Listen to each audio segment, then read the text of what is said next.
Paul, you find yourself in Nicholas's apartment, somewhat undercover as Uncle Vasily when you come and go. The news of your death has started to hit the air, but being who you are, the rumors are swirling that it's all fake. After all, you've been declared dead before, and it never seemed to stick then either. At the moment, you're watching the news while sitting next to Nicholas.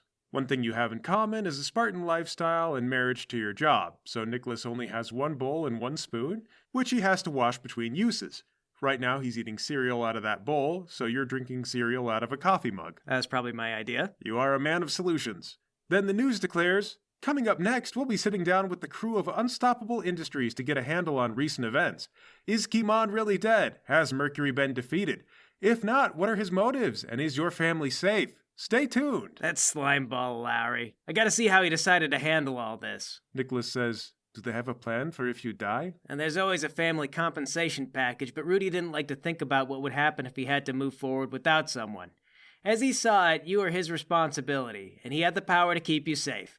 Planning to die in the line of duty was like planning to be stabbed in the back by Rudy himself, and he'd never do that, so he didn't make official plans about it. Did he ever talk to you about what he might do if you got killed? I brought it up. He just said he'd make right by me. I asked him how, and he said he'd keep worrying after those institutions in our city, just like he promised me.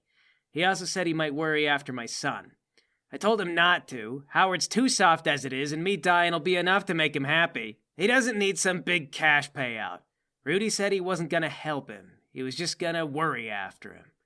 I said, that's fair enough, then.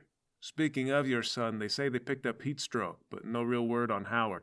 That means either your son went peacefully and they didn't realize he's superpowered, or he wasn't there. The smart thing, and I'd be impressed, so I'm not going to assume he did this, but the smart thing would be to pretend that you were someone else and wind up in a normal holding cell with your gang.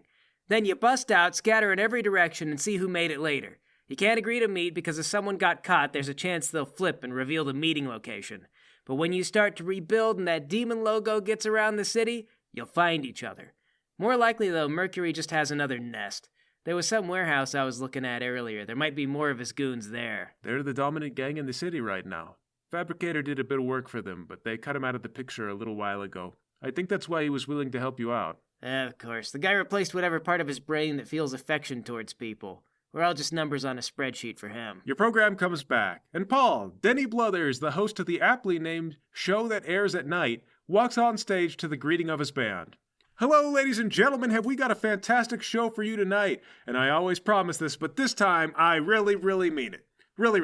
The whole program is dedicated to none other than Unstoppable Industries. That's those proud defenders of our city who stop at nothing to make sure that the giant lizards and apocalyptic space aliens decide to go bother someone else, preferably a small town in Ohio, where a tiny rural mob will then drive them out of the area entirely.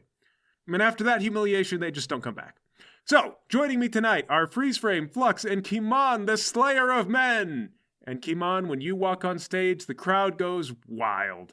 People probably had bets that you were still alive. Well, there we are. Now we know how Freeze Frame handles my death. He pretends it didn't happen. Well, it didn't, says Nicholas. Okay, look, I may not be dead, but that's also not me on TV, and Lowry doesn't know it. Denny Bluthers says, welcome back from the dead, Mr. Kimon, and if anyone asks, I had money on you surviving.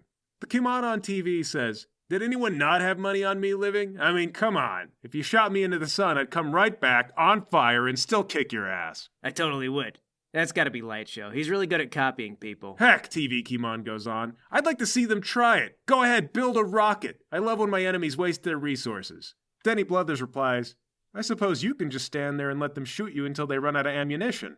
TV Kimon says, yeah, then I just spit the bullets in my hand and now I've got the ammunition. I'll throw it back where it came from. That's good. That's the kind of crap I'd say. Bluthers says, well, this by itself is big news, but in the background beneath the rumors of your death and just before you storm Mercury's compound, billionaire Kelvin McDonald was kidnapped from his own home.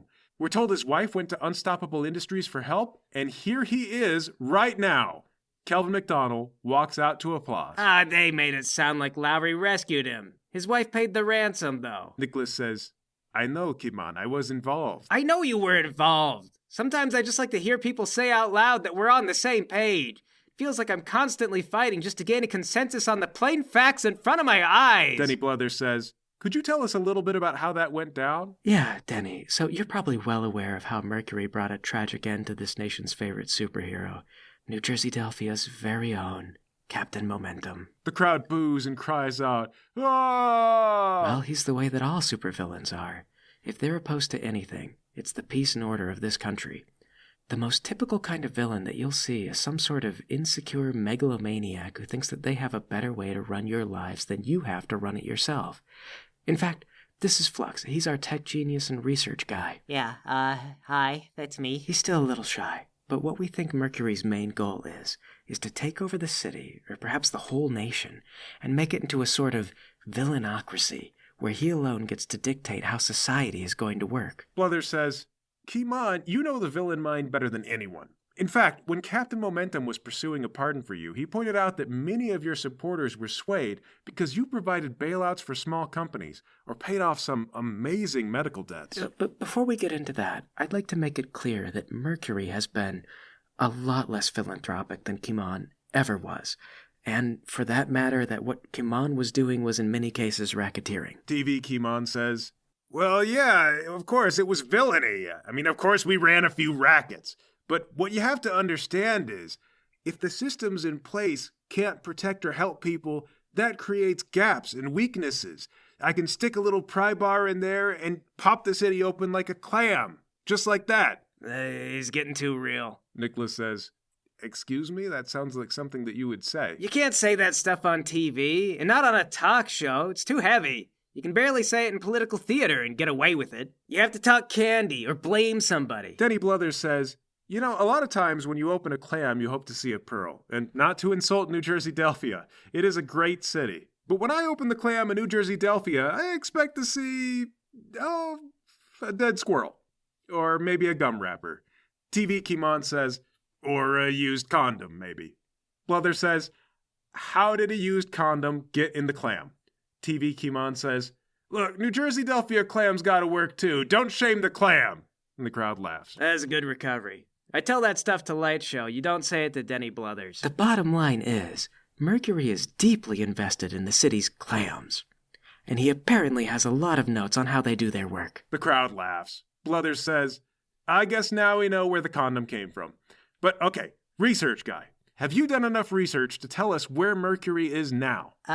Well, I've definitely, looked into his power set that we know, and, he could definitely fit anywhere. Into a clam, for example.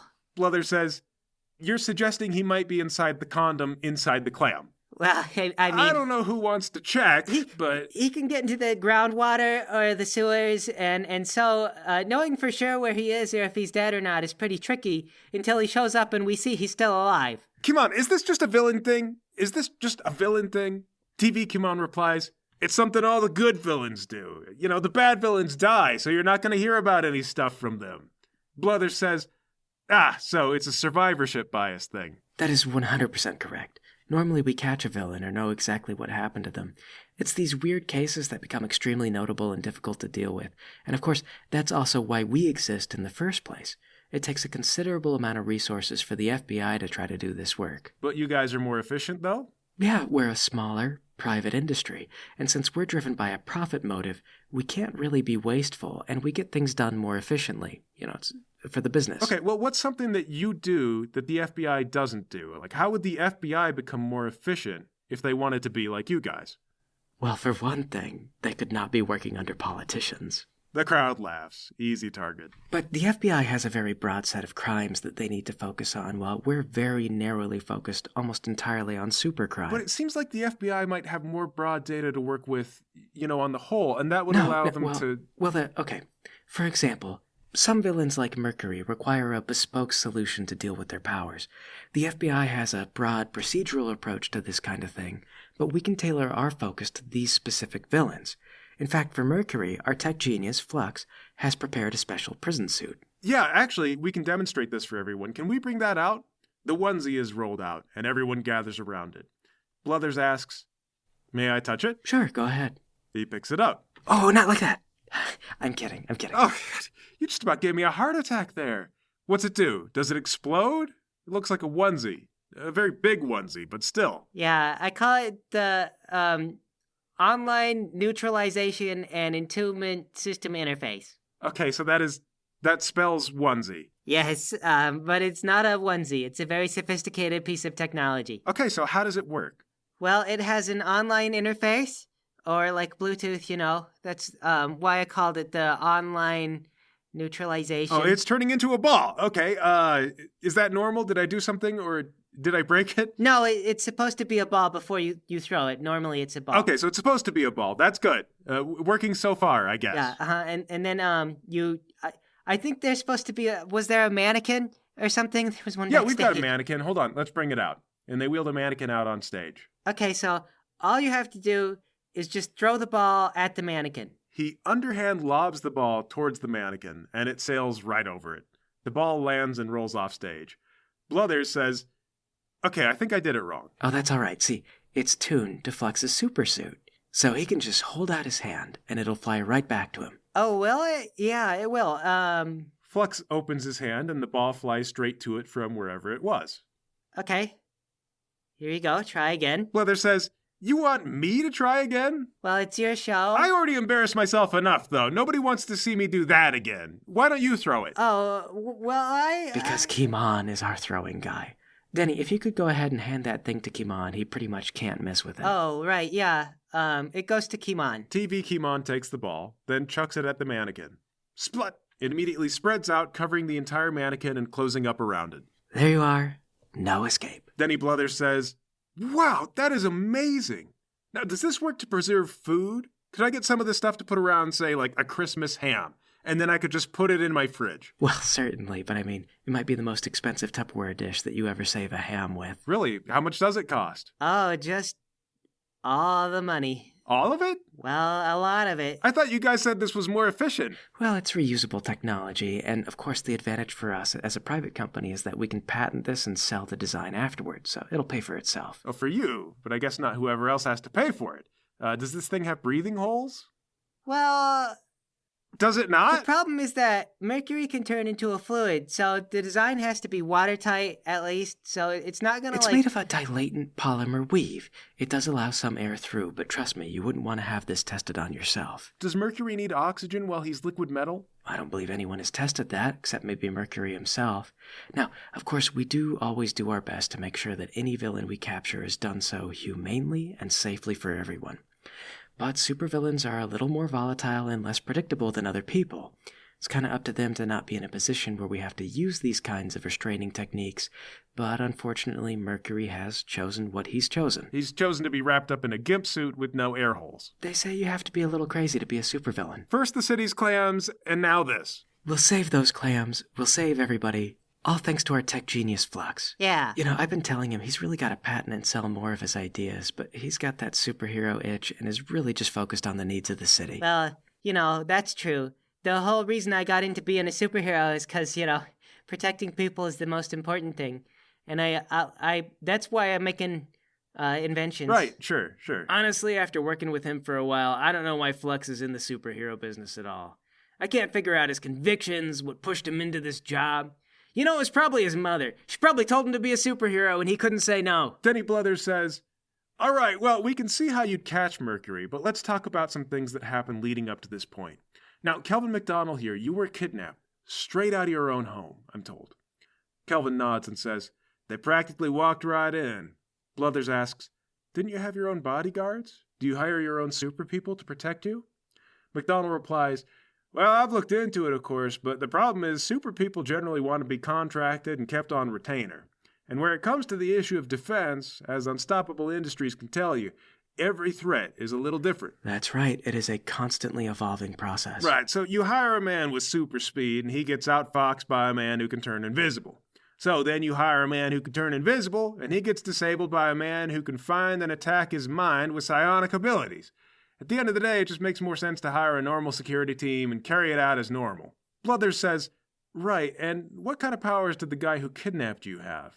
McDonald replies, "What we know for sure is that he can telekinetically control knives and see in the dark." Bluthers says, "That is terrifying. Can we get a picture of what this guy was dressed like?" It's just an artist's rendition. And now, Flux, you're the research guy, correct? Uh-huh. Do you know who this villain is or where he's gone to? Well, we're definitely tracking the situation. What does he call himself? As far as we know, he didn't call himself anything. Do you know how he feels about clams? Well, we... So far, we believe he's clam neutral. But really, he didn't introduce himself with any kind of name at all. It was actually a team of 3 villains. We believe they must have been hired by Mercury because usually, when villains aren't announcing themselves or claiming a lot of credit, it's because they're professionals trying to keep a somewhat low profile. Okay, I didn't know that. So, do we have costumes and known powers for the other 2? One of them can bend metal, and we don't know for the other. Then how do you know all 3 of them were supervillains? Because it doesn't make any sense for the team to be composed of the Knife Wizard, Metal Man, and their friend Steve. You don't know that. I mean, maybe Steve was just not doing anything that night. He called up the guys and said, "Hey, you guys busy?" And his buddy said, "Yeah, we kind of got a thing." And Steve said, "Hey, count me in. I'll do the thing." And pretty soon he's helping a kidnapping. It could happen to anyone. I've been roped into a few situations in my time. Okay, well, we now have reason to believe the third guy might be a famous talk show host. Oh, really? Who is he? I bet I know who he is. Didn't you just confess? I swear you just confessed. No, you don't got me on nothing. I wasn't there. Mr. McDonald invited me. If anything, I was kidnapped too. Nobody told me. Okay, all right. Well, we are assuming the third guy had a power of some sort. They attacked very suddenly, so the accounts are murky and the details are a little confused. So this guy in green, he didn't give himself a name. So that means it's up to us to name him, right? What about Magic Knife Leprechaun? I'm just spitballing. Oh, because of the green? Yeah, and the magic knives, I'm guessing. Maybe just Knife Leprechaun, since leprechauns are inherently magical. What if we just say he's soon to be under arrest? Well, that's not catchy at all. Look, villains love to create a lot of theater around themselves. But the truth is, he's probably just some guy named Steve. And the FBI is offering $100 million if anyone out there can help with his arrest. So at best, we can call the guy doomed. Well, what about the doomed man, then? All right, I'll turn off the TV. I gotta make a few phone calls. Nicholas says, "This is why you need to announce yourself to people, Kimon." They can call me Leprechaun if they want. I'll even wear a silly hat to go with it. All that matters is once you do enough to be taken seriously, they'll start taking you seriously. A leprechaun can be a funny little man who steals cereal, or he can be a scary monster that grants miracles and steals children. Anyway, I gotta call my friend Danny and the carry-out crew. Carry-out crew? Why do you call them the carry-out crew? Because when I want stuff done, Danny's crew carries it out.